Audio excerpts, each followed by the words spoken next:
Neel Parekh. In 1 to 2 sentences, who are you? Yeah, my name is Neel Parekh. I'm the CEO of a company called Made This Franchise, which is a work from anywhere cleaning franchise, mostly focused on Airbnbs and vacation rentals. And I have been a digital nomad for about 5 years until the pandemic. And now I am posted up in sunny Los Angeles. Awesome. And what is your favorite thing about digital nomading? Definitely the people you meet. And I don't just mean other nomads, but just the chance to go to different parts of the world where you might just run into fascinating people while you're on a train, at a bus, at a coffee shop, and just talking with them. So people who are much different from you.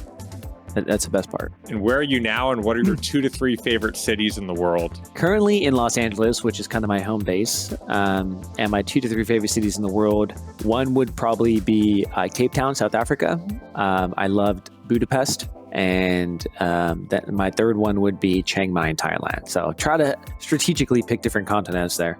Nice. And best concise advice for aspiring digital nomads? I think that the best advice would be to not view this decision to do it as a forever thing. You know, there's this beginning cycle and an end cycle to nomading, and that's fine. So, don't view this as a huge decision that's going to take over your life. You could always go back. You could always continue. It's completely up to you. What small change has made a big difference in your life? This is going to sound stupid, but I got one of these like $400 chairs, which has been fantastic because normally I'm used to working like at coffee shops or like wherever while traveling. And now that I actually have a spot, I have this incredible armchair. I'm like, wow, I'm going to take this with me whenever I travel. As I sit on an uncomfortable chair here, I'm a little jealous.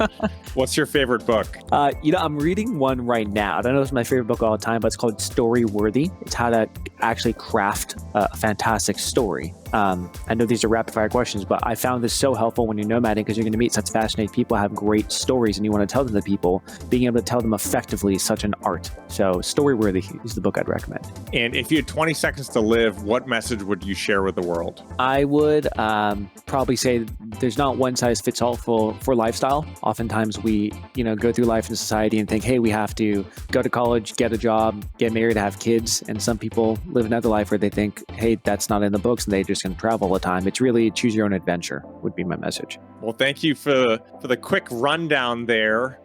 Let's start with, I'd love to hear about your high-level digital nomad journey, how you became a digital nomad, and where you've lived, and just give us the overview of your digital nomad life. Yeah, man, we'll start from the top. And it's interesting talking about it now. Like, I was even looking at a map of like some cities I've been to, and you feel so nostalgic. I don't know if you feel this way, Cam, but I'm like, oh wow, I can't believe I was there. Can't believe I was doing that this long. But I started actually nomading in 2015. But a couple years before that, I was working in private equity. I was working in finance in LA. So I was there working at a cubicle, and you type in like how to escape the rat race, how to like travel the world and work, and then you'd come across posts of a guy who has like a laptop on a beach. Completely unrealistic, but that's what I wanted to do, right? Is be a nomad. So I tried like digital marketing, online marketing, e-commerce, dropshipping, blogging. Like I think my first website was like a pet hair vacuum blog or something, which did not work. Came across a post of a guy who started a cleaning company, figured out that, hey, this is actually a fantastic model. Let me just give it a shot. And it started working. So over time, over a couple of years, I started to figure out how to make it be done remotely. It's a local business, but I figured out, hey, that you actually can do this on the road.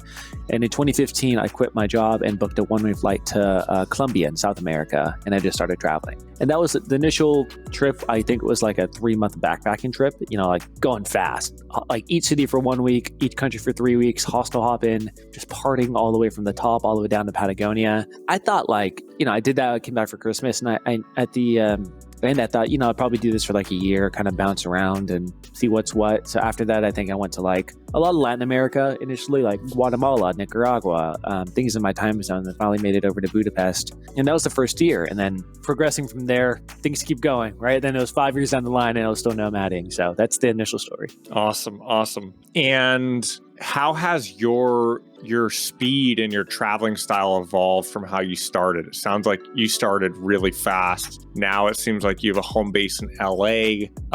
Take me through that evolution and why it evolved. I wonder if this is something with like human psychology of how everyone travels and like why we do this. Because I guarantee, Cam, you've probably done this. You start traveling and you're like, this is freaking awesome. I'm going to go fast. You go to hostels, you just party all the time. You're moving fast. You're moving very, very fast. And after some time, you realize like, oh, I don't really that's not doing it for me. I just kind of want to slow down. I get a little tired. I want to like stay longer in each place. So like I mentioned the first trip, I was moving like fast backpacking. And afterwards, I kind of realized I want to stay somewhere longer. It almost felt like a new challenge of, hey, can I go somewhere where I don't know anyone, stay a little bit longer, don't stay at hostels and make friends. That was like the biggest challenge to me. And that was like when I was going to go to Budapest. So hostel hop for a few months, went to Budapest and stayed for, I think, 2 or 3 months at that time. And at that point, I kind of realized, oh, this is actually kind of nice. Like staying longer in one spot, you get more work done. You could actually build a community, you know, whether it's a transient travel community or not, at least it's longer than a normal backpacker, right? So you actually build real connections.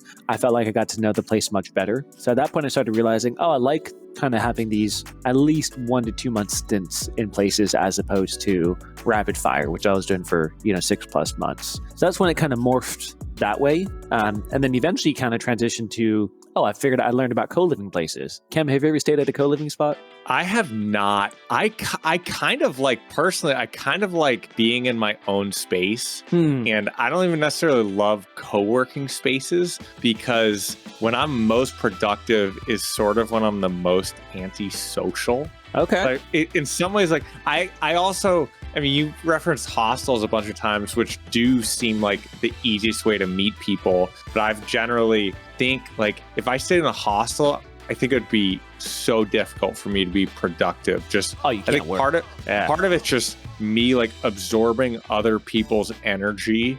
And I mean, even in my relationship with my girlfriend, like we prefer to stay in separate rooms. Really?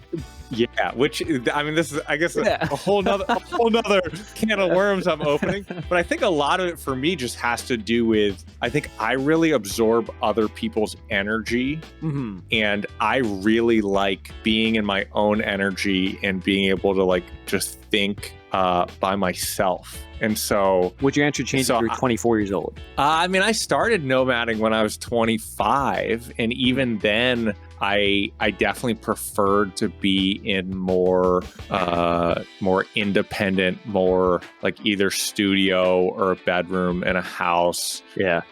So I think it's kind of just me. I don't think it's necessarily an age thing. I think it's just a personal preference, and it's how I've been operating. Yeah. I'm wondering, like, it's been a while since I was like, now I pretty much do the same as you. Airbnb is pretty much only when I travel, right? Just kind of, like having my own spot. I just want to be productive. Like my joy is working, not necessarily just going out and partying, right? So that's, things have shifted.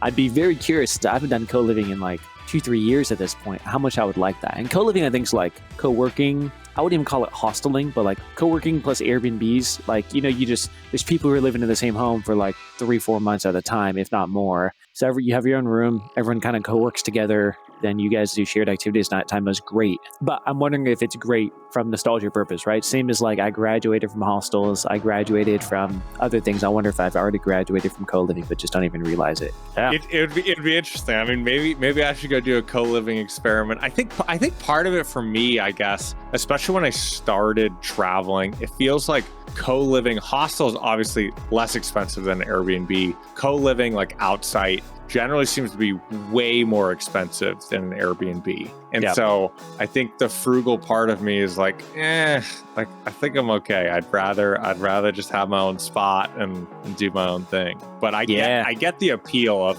it is a challenge. I mean, I think what you've described, why you liked slowing down, is the same reason why I've slowed down. When I started, I was doing 6 to 8 weeks in any place was my initial speed. And I did that for 1.5 years. And now I'm generally on a 3 to 6 month speed. A lot of it just has to do with being more productive and actually being able to build relationships. And when you're going really fast, it's so hard to keep a routine, to build relationships, and to like get stuff done because your brain, there's just so much going on. I think it's how I've thought about it is, I think when you go to a new place, it's so stimulating for your brain where it snaps you out of the autopilot subconscious brain into like a very conscious brain, because every detail and everything is new. But switching into, let's call it that, like conscious type of brain activity makes it very difficult to make a lot of progress in business because you're using so much of your brain power in just everyday activities. And so when you get into a place and you get into a groove for longer, then you can kind of like shut off the need for brain power for everyday basic things, and you get back to like really getting stuff done. I found it kind of takes me a week in any new spot to actually get acclimated, get that brain power out of there, get really acclimated to the place, know where the grocery store is, know like where the gym is, right? And just really get up to speed on it. So it probably takes me a week. So if you're in a spot for like 1 month and a week's gone, that's 25% of your productivity, which is gone. So, I know people who that's not an issue for. Like they could work from anywhere. My friend Skiing, he could work in a bus. Like we were on a safari in Africa and he's just working on the bus. I'm like, I don't know how you're doing this. Are you doing real work? And he was doing real work. Some people are just wired differently, right? So that's impressive. Yeah, that's impressive. Wild. Well, I want to shift a bit to specifically your entrepreneurial journey. Take me through like your journey from being an employee to starting your business, and then now to growing it and turning it into a franchise type business. Yeah. So for the business part, I guess one note is like, I don't necessarily buy into, now knowing what I know, I don't buy into the fact that there's only certain things which you can do remotely, especially now. Like there's so many things which you can do remotely, even if it's not a job, right? If it's your own business, I have a local cleaning company, which can be done remotely, meaning anything can be done remotely, right? So initially when I started, I was only looking into what I was told on the internet as a remote job that I could do while traveling, right? Anything which you could do like e-commerce, drop shipping, right? That kind of thing. So finally, just on a whim, I decided to start this cleaning company and it started working. And then, if you have a problem and you need to solve it, like I wanted to travel, therefore I figured out the solution, which is how do you make this remote? And it's much easier than you think. It just depends on certain business models. So anyways, as it really started to work, I started to hire people to take on a lot of the pieces for me. For the cleaners, of course, are local, but when they call, they don't need to report to an office. So they simply call. As long as I have someone else to pick up that phone call, it's fine. So my team members are across the world right now. So I think we're in about 7 or 8 different countries is Nice. Where the internal operations team is. The cleaners, of course, are all local. At that point, we were growing, and when I was working and doing this as a side hustle, I'd run outside during lunch and like take calls, or like at the beginning, I didn't know what I was doing. So cleaners would come up and like I'd pay them in cash. I'd go to the ATM, run outside of my building and give them cash. Of course, like everyone from my building could see me. So they're like, that dude's a drug dealer for sure. That's amazing. Yeah. So my nickname around the office was drug dealer. And I didn't know what to tell them because I can't tell them, oh, I'm running a side hustle while I'm at work, right? So I was just like, no, it's just like I had to pay my house cleaner for something like that. So it was funny. So I was grinding, just kind of figured it out for a couple of years. You hire people, and finally got to the point where we were doing, I think, 30K in revenue per month, where I said, okay, I'm going to quit now. Like I've been doing this for 2 years. I'm going to quit and travel. My thought process was, I'll do it for a year. If it fails, I could get some tech job or come back and work in private equity and finance, something like that. So I was planning to just do it for a year. And then the first year, the business doubled. And I do think there's like kind of an inflection point around the 2-year mark where like, that's where things really start picking up, right? Because at least for local businesses, you don't have as much of a reputation the first year. Your SEO hasn't kicked in yet. A lot of your marketing hasn't kicked in. And at around 2-year mark is kind of that threshold where you've got a great foundation. You kind of bust through is what I found. So it just so happened that's also when I left and started traveling, and the business doubled that first year, and kind of kept growing from there. So that was kind of the journey over the time. And then, of course, as we've grown and getting to the franchise question, Cam, that was for 5 years, I was just growing the business. We expanded to San Francisco, but it was just me growing the business, doing that. And a year ago, I was kind of figuring out, hey, how else do I want to expand? I don't want to just self-expand because, it's a lot just to do by yourself. Met a guy at a business conference who said, hey, why don't you think about franchising? I looked into it, decided to go with it. And about a year and a half ago is when we decided to start franchising the model. And the goal is just to be like, I don't want to call it the franchise for nomads, but like pretty much using the same model I did, right? Like you can have a local business and dominate a local market while traveling the world. I've done it, right? Here's the story. So selling the model and having a ready-made model for people who actually want to do that as well, start a side hustle, eventually quit the job and travel. That's kind of what the franchise was structured after. So now I'm just kind of going full force and working on the franchise model now, which has been pretty rewarding. Got it. So Made This. Is it madethis.com for anyone who's interested? Yeah, madethis.com or madethisfranchise.com. You can find them both on there. Got it. And I guess broadly speaking, I mean, you brought up an interesting thing, which is like, what is a remote job and what is a remote business? And I guess your shift from sort of looking for remote jobs to just building something and turning it into something that's remote, which I like. And I think it's an interesting topic because I've thought about this on, well, I guess I've thought about it on sort of a similar level.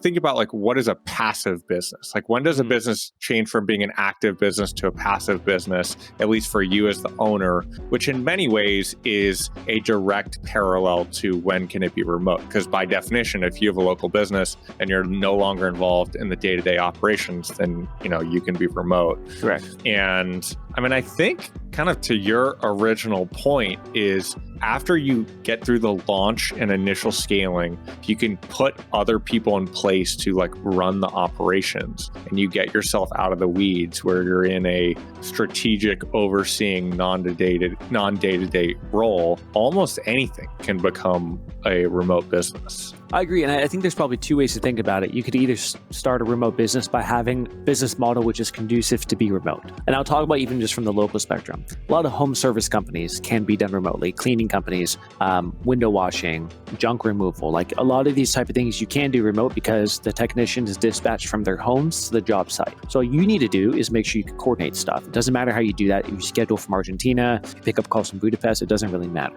So those models are a little bit more conducive to that. But Cam, to your point, any business model can be remote if you get it to the stage where you have managers.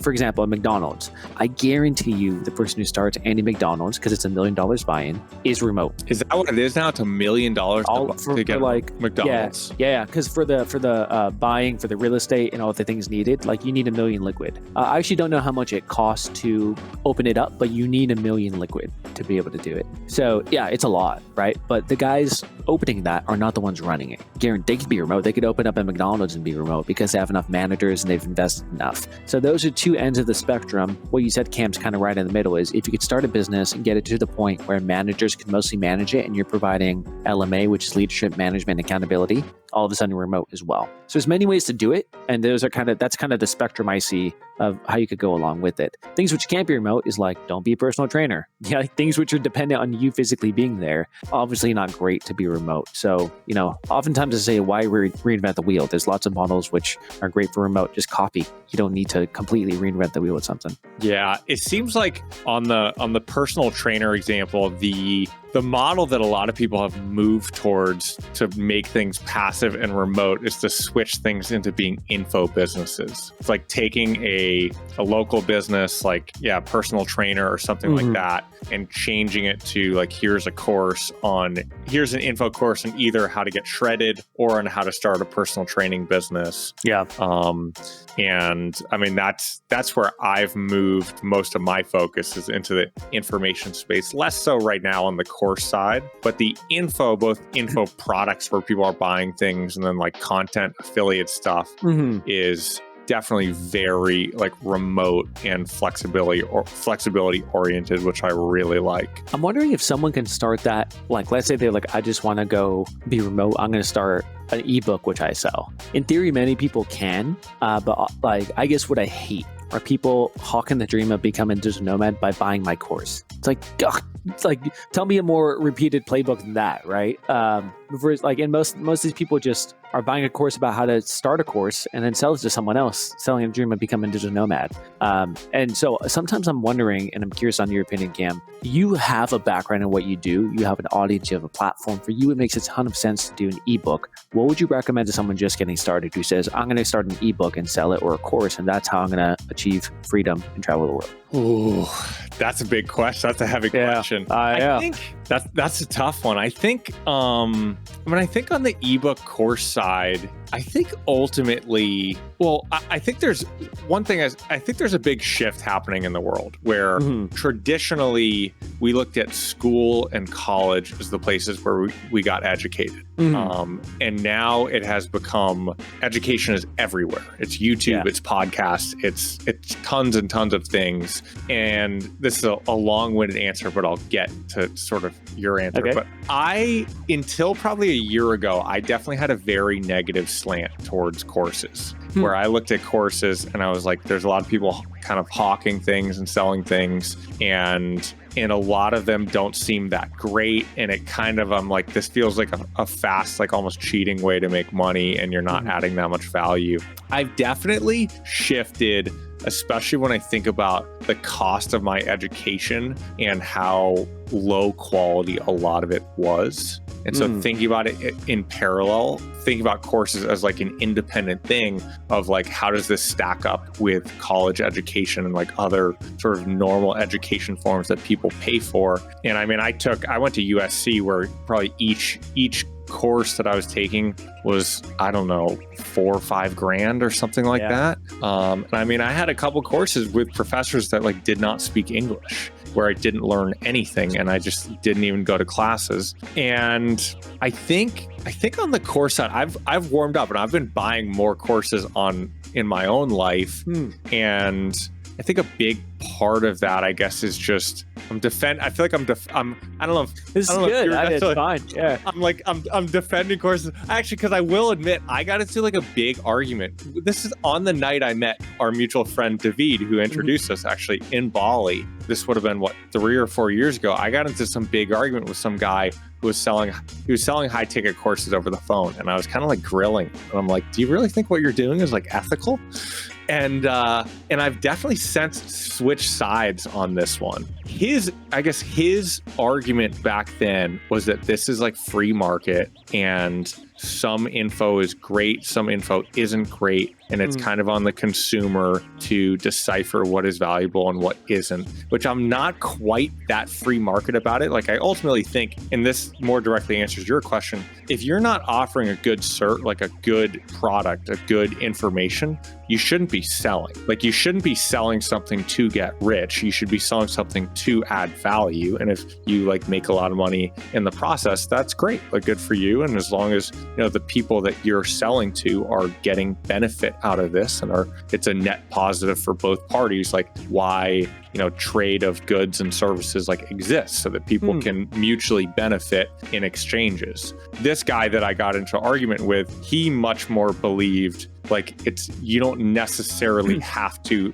add a net positive to the end user. Like, it's on them to make the decision, and which is, I guess, a much more like conservative, much more free market viewpoint, I suppose. Yeah. I think when it comes to info products, I think a lot of people have information or passions that they probably could package and sell. Yep. And I think some of it also, like, even when I think about in my own life of, you know, what are expertise things that I could monetize, there are many different areas where it's like, if I went a few levels deeper from where I am right now, I could for sure add a huge amount of value, and I could definitely sell a course on it that would add a lot of value to a lot of people. And so I think for the average person, and one top of mind example that I've been thinking about is like on outsourcing. Similar to you, I have a bunch of employees in many different countries. And probably also for you, like,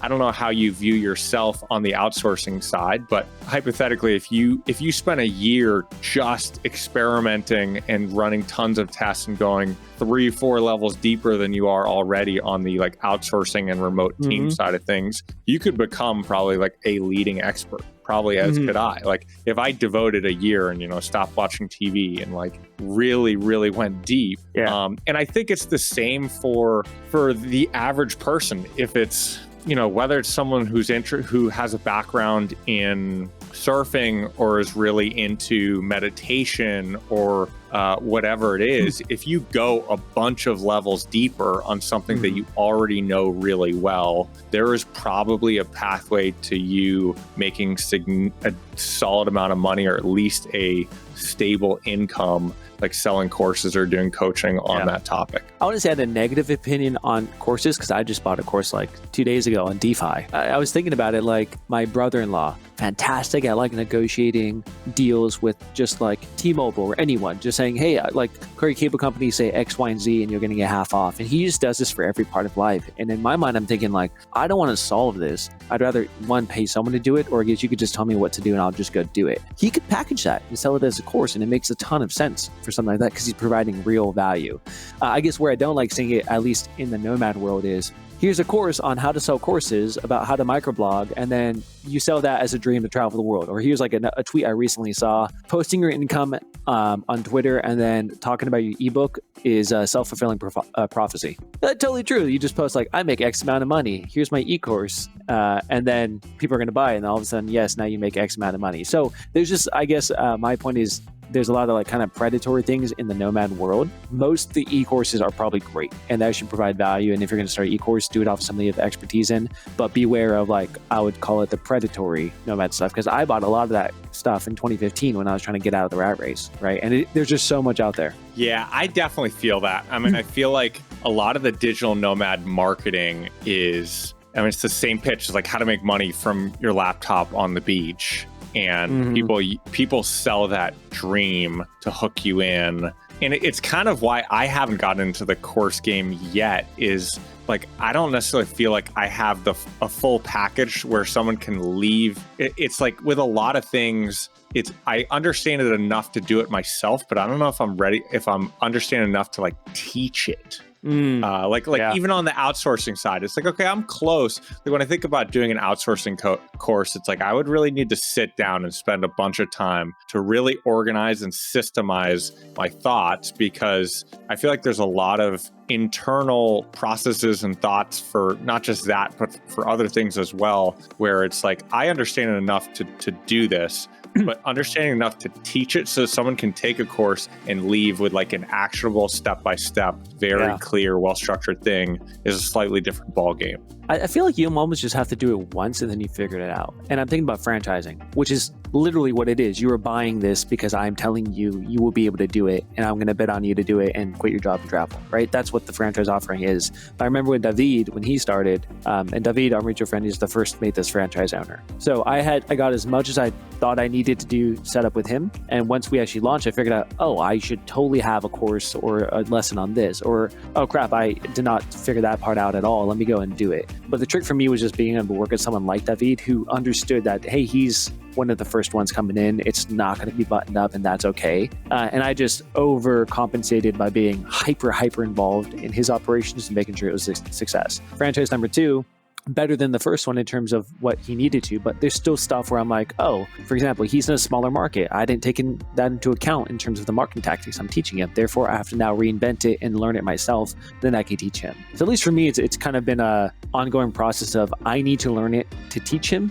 As long as the person coming in knows I don't have it solved for every single market, it ends up being okay. And I don't think I'll ever have it solved for every single market. So it's just kind of just finding the right people who understand that, at least for me, has been kind of the key here. That makes sense. Well, I want to shift a bit and talk about limiting beliefs and reframing beliefs around freedom and around what this means for growing your business. This is something we talked a little bit about before. Yeah, I want to open it up to you and get your thoughts on this. So, and I'll summarize again because we talked about it before, and I think both of us were going through the same mindset shift at the same time, and we happened to talk on the phone, and we're like, oh wow, we're both dealing with this mindset issue. So I don't know where this started, but I always had a thought of growing a big business equals sacrificing your lifestyle, right? And I felt like I combined that with when I was nomading, and everything around you is lifestyle focused. You optimize yourself for your lifestyle. The communities you're in are optimizing for lifestyle. You post online about your lifestyle. So I kind of envisioned myself as a lifestyle driven guy, right? So my belief was growing a big business equals sacrificing lifestyle. I am a lifestyle driven guy, therefore I cannot grow a big business, right? So even with my decision to do franchising, it wasn't an easy decision. I debated over it for months and months and months and finally kind of pushed myself 55% yes, I'll do it, 45% no, I won't do it type of deal, because I was kind of grappling with this self-identity I had created for myself around that. I've just started to realize maybe this is actually a false belief. Maybe growing a big business equals freedom. Growing a big business does not equal sacrificing your lifestyle. And speaking with more people about it, and at least for me, kind of the transformation I am going through is 1, identifying that belief, 2, trying to figure out where it came from, which I would love to talk with you about, Gam. And 3 is testing that in the current day and age. Is that belief still hold true? And I'm thinking about people I know who I've traveled with who have massive businesses. They've never sacrificed a lifestyle. Like, why do I think this is a thing? So kind of coming to terms with that, kind of diving a little bit more deep into that. But that's what I've been struggling with. And I realized how much it helped me back. Because like I waited a year, 9 months to start a franchising because I was going back and forth and like, oh, do I want to do this? It's going to be so much work. I won't get to travel. And it kind of just weighs you down, right? So you can't move as fast as you want to move because you have this thing in the back of your head. I threw a lot at you there, Cam, but what are your thoughts? Yeah. Well, one thing that sort of just clicked in my brain as you talked about this was that I feel like because I've dealt with similar things, and I'll paint the picture first and then share my response thought. But for me, I started out initially, my nomadic journey was how do I make passive income so I can free up my time and then work on things that I'm passionate about and that I think will be impactful in the world. And for a while, I've been at it for 5 years now. And for most of the last few years, I've been avoiding opportunities that I can tell are great opportunities. I'm concerned they'll eat at my freedom. And part of that has been me being too much of a doer and not enough of a project manager, overseer, delegator. And so, and rightfully so in many ways, I viewed, okay, if I work on this project, it's going to eat away at my time. Whereas now I'm like, if I work on this project, I need to spend the time to find someone who can take on most of this actual work. And that's been a big shift. But I think on the big business side of like to grow, you can't balance lifestyle and big business. I think that for me, at least when I think about that, it stems from traditional examples in society and even in my own life, which is that people who are growing large businesses are all consumed. And I think to a certain degree, it does actually help. Like if you wanted to build the next Facebook, or if you wanted to compete with Elon Musk, you are going to need to put in a crazy amount of hours, especially early on. But there's like a middle ground. And I think that's where I was thinking, I guess similar to you, and very identity-based thinking of like, this is my identity, I can't violate this. Of like, ooh, I need to keep being a lifestyle person. And thinking in very simple absolutes, which is like, I mean, there's a middle ground between, having $1 million business and running Facebook. There's a huge middle ground. I genuinely don't want to run a business Facebook size. Like, I don't want to, like the responsibility there. I understand that would be all consuming. And like, you can't just jet off to Puerto Rico and like do whatever you want to the same level. But there's definitely a middle ground. I 100% agree. And I like the way you said it is we think about it in absolutes, and that's because the stories we've been shown in society are people who have massive businesses and they grow, or maybe they don't have massive businesses, but they, let's say, like, I know someone who owns like 10 car dealerships, making a ton of money, works a ton. Does he need to work a ton? Maybe he could have 7 dealerships and not work a ton, still make really good money, do whatever he wants, right? So I agree with you. I don't know if the trade-off is as big as we think it, right? But like, because you pull back and don't devote as much time to your business, are you really sacrificing that many gains? And I love what you said is like, you probably are if you're trying to build a Facebook, but if you just want to build that's a multi-billion-dollar business. If you want to build a $5 million business, do you need to put as much effort as Mark Zuckerberg? Probably not. Like you just don't. You just do it smartly and figure out a way where you can delegate a lot. And Cam, a lot of what you said resonated where I was relating more task and projects with more time because I was always the doer in my business and I still am. Like I'm not involved as much in the day-to-day. I've gotten better at that, but I realize how much more I need to delegate. It just pains me when I see something going wrong and I'm like, I could solve that right now, right? So maybe like, if I'm directly involved in the business, I could grow 30% that year. And if I'm not directly involved, I could only grow 20%. But that frees up my time to go do something else, which could grow 100%. Understanding that there's some sacrifice involved with pure delegation, but it's probably needed to make that equation of growing your business equals lifestyle sacrifice, that to make that not even make sense. So anyways, long-winded answer, long story short, I 100% agree with you. And I think a lot of what you said unlocked a certain part of what I'm thinking as well. Yeah, I've been going through a big shift lately where I've been historically, I've been sort of a control freak and a doer, as I said, and as you said. And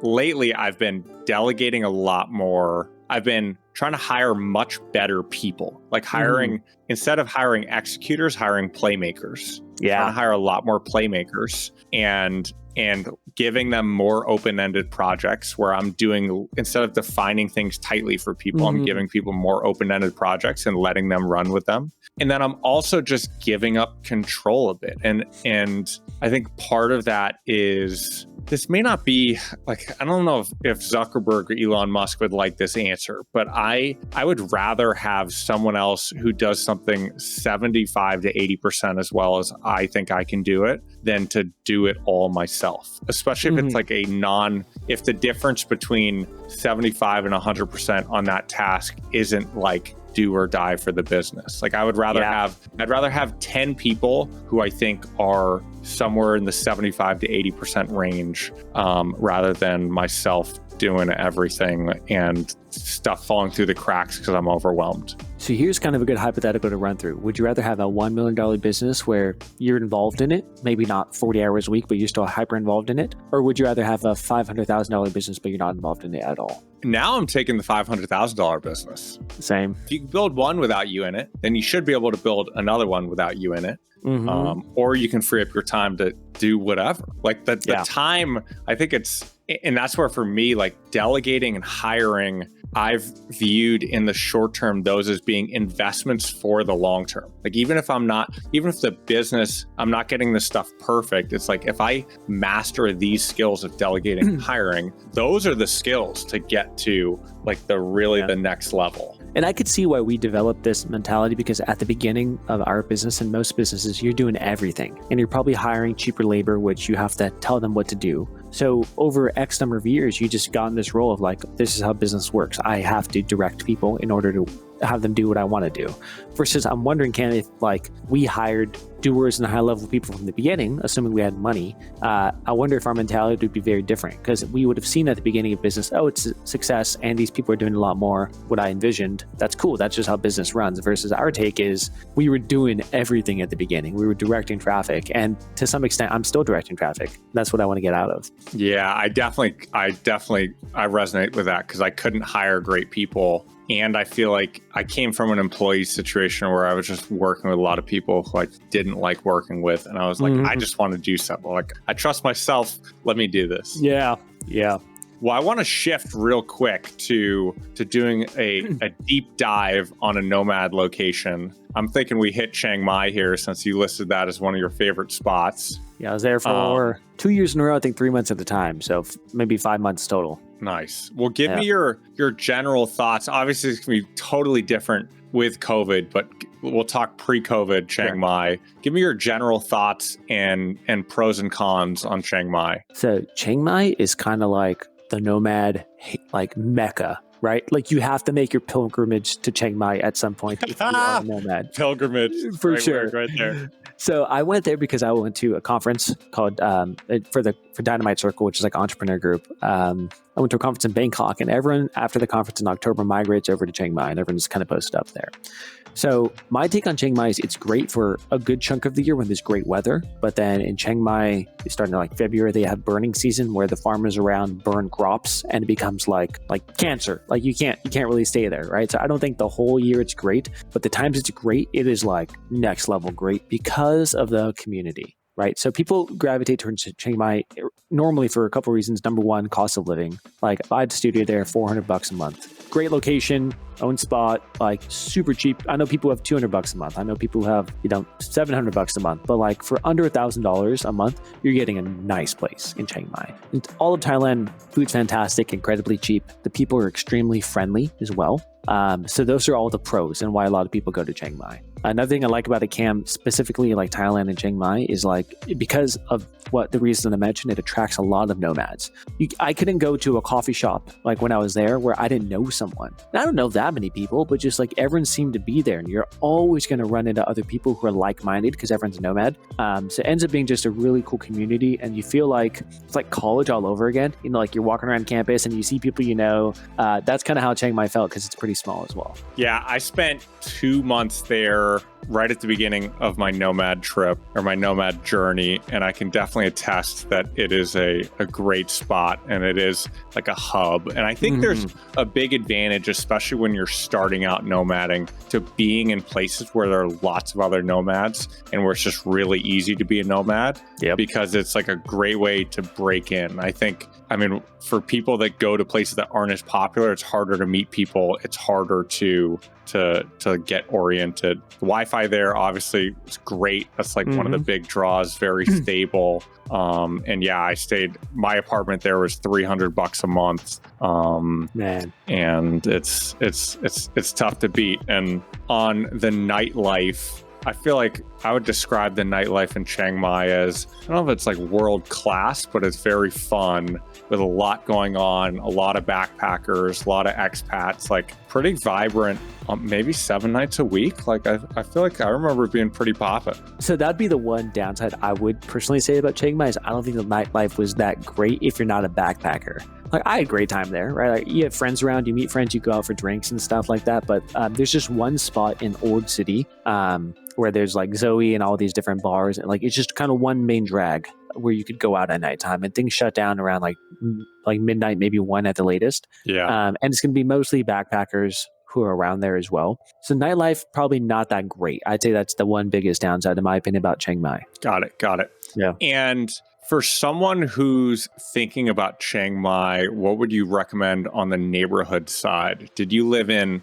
like the Niman area, which that seems to be the most popular hub area? Yeah, it's funny, if you look at the map, you wouldn't think so, but if you look at the map, you're going to see an outline of the old city. And there's lots of hostels and stuff there. I would not recommend the old city to stay in. Where you want to stay is a little bit to the west. There's one strip called Niman, and you'll see like there's a big Maya mall there, and just anywhere around there is kind of the hub. That's where all the coffee shops are, a lot of the nice like food places. So that's kind of like the nicer part of Chiang Mai, which is still incredibly cheap. There's the big Maya mall over there as well, which is like a really top-notch mall, right? There's a big movie theater in there. There's all the shopping you want in there, everything. So I think that's the most central spot to be posted up in, is just kind of around that. I actually know people who like big houses like a little bit further out, like in the mountains and stuff. And I'm like, this is cool. Like, this is really cool, because you could just get scooters and go into town whenever you want, and you get really massive place for not that expensive. So yeah, I think there's lots of places to live, but I would recommend west of the old city. Yeah, I ended up staying in, I think the area is called Santi Tom, which is like 7 minutes northeast of the Niman area, like 5 to 7 minutes northeast or like east, which is very local. But there was one apartment complex called Serene Teep where there were like, it was all expats and it was a whole crew, and we'd go out to dinner every night, and that's awesome. It was fantastic. And one other key thing I think for people to know about housing specifically in Chiang Mai is, I think for the most part, you're better off, rather than getting the Airbnb, you're much better off getting like a week or a few days in a hotel and then going and doing an apartment search and like in person and booking in person, because essentially there are a ton of apartment complexes that all do like 1 month rentals and really short-term rentals. And so that was how I did it. I don't know if that's what you would recommend as well. Yeah, 1,000%. If you're going to be there for like a month, that's the best way to do it, because it's literally going to be half, maybe if not a third of the price. Because the only people posting on Airbnb over there are not the locals. They're foreigners, or maybe some locals who are really business savvy. So that the rates are really jacked up on Airbnb and completely unnecessary. And you'll be surprised how easy it is to find spots when you're there. Like, just go in Niman, look around, you'll see buildings where you see a bunch of expats walking out of, walk in there, and you're going to find a spot guaranteed. So it's actually really easy. Yeah, agreed. And one other, I'm trying to think what the mall is, but I'll plug, I had an unorthodox work session, which was one of my favorite like work strategies. I worked in, there's Maya Mall, and then there's a rundown mall down the street. Yeah. Which I don't remember the name, but if you looked at a map, it's right on the same road. And there's a bowling alley up on the top floor. Uh-huh. I used to work out of, there's a food court with like a huge open ceiling with tons of natural light. So I used to work there, and then I would go eat lunch in the food court, and I would go in between, I think it was 12 to 1. It was like $4. You get to play, you get free shoes and 3 games of bowling. Jeez. So I'd work That's in awesome. the morning, I'd go have lunch, I'd go up and I'd bowl, and then I'd go back down and keep working. It was like great. That's awesome. I was loving it. Yeah, man. I really miss Chiang Mai. You can get scooters for super cheap over there. The food's incredible. It's incredibly cheap. Man, yeah, I should really miss it. It's a great quality of life at a really low cost of living. Yeah. The only big con for me is not being near the ocean. I love being near the ocean. It's like that's the biggest knock. It's exactly. For me, it was tough too because I was still working LA standard hours. So that means like I'd be luckily at the time, like I did not leave Latin America until I could actually do this. So I worked from like 11 p.m. to 2 a.m. for like mostly meetings with my team. And then I let them take over and I'd go to sleep. So keeping in mind the hours, it's a lot different, right? I think it's like a 14 and a half hour gap or something like that. Well, I appreciate your time. I think we'll call it here. I appreciate the Chiang Mai breakdown, all of your insights. For anyone who's listening who wants to follow you on social media or get in touch, are there any sites or social media handles that you want to plug? Yeah, I'd say Twitter is just something in the last couple of months I've been getting really active on, and I'm loving it. So we'll put it maybe in the show notes, but it's just Neel B. Parekh. That's my Twitter handle. I have a newsletter on there called How to Be Remote Local, how to have a local business but travel the world. So you could subscribe there as well if you want. Awesome. And that's Parekh, which is Neel, Neel B Parekh. Exactly. Neel, appreciate your time. This is great, man. Thank you. Thanks, Cam. It's fun.